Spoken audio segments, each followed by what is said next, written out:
நாளைக்கு திமுக களத்துல இறங்கி திமுகவுடைய மாணவரணி போராடுது. PMSTக்காகவும் இன்றைக்கு வந்து அந்த இது மும்மொழிக்காகவும் வந்து இது களத்துல இறங்கி போராடுது.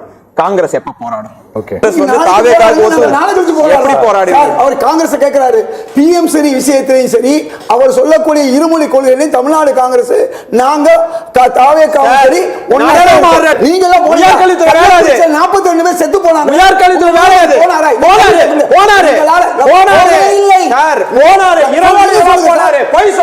கள்ளக்குறிச்சியில 41 பேர் சொன்னார். கரூர் விஷயத்தை எங்க முதல்வர் போனாரு. கள்ளக்குறிச்சிக்கு நீங்க கரூர் 56 பேர் செத்தாங்கல்ல, இன்னைக்கு வரை நீங்க போனீங்களா? கூட்டணி போனவனே அப்படியே மாறி தேர்தலுக்கு போயிருக்கீங்க. இந்த கேள்வி நான் என்ன சொல்ல வரேன், நீங்க 41 பேர் இறந்தப்ப போச்சு திமுக.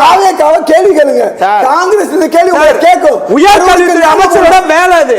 நீங்க அதுக்கு போயிருக்கணும். பாருங்க, ஏன் சார் அந்த வேலை? நீங்க மேலூர் மக்கள் மேலூர்ல திமுக ஓட்டு போட்டு ஜெயித்தவர் விஸ்வநாதன் அவர்கள் போயிட்டு 3 பேர் இறந்து போக மாட்டாங்க. நீங்க பேசுங்க போறீங்க. சொல்லுங்க சார். இன்னைக்கு வரை முதல்வர் போனார். ஒரு பிறந்த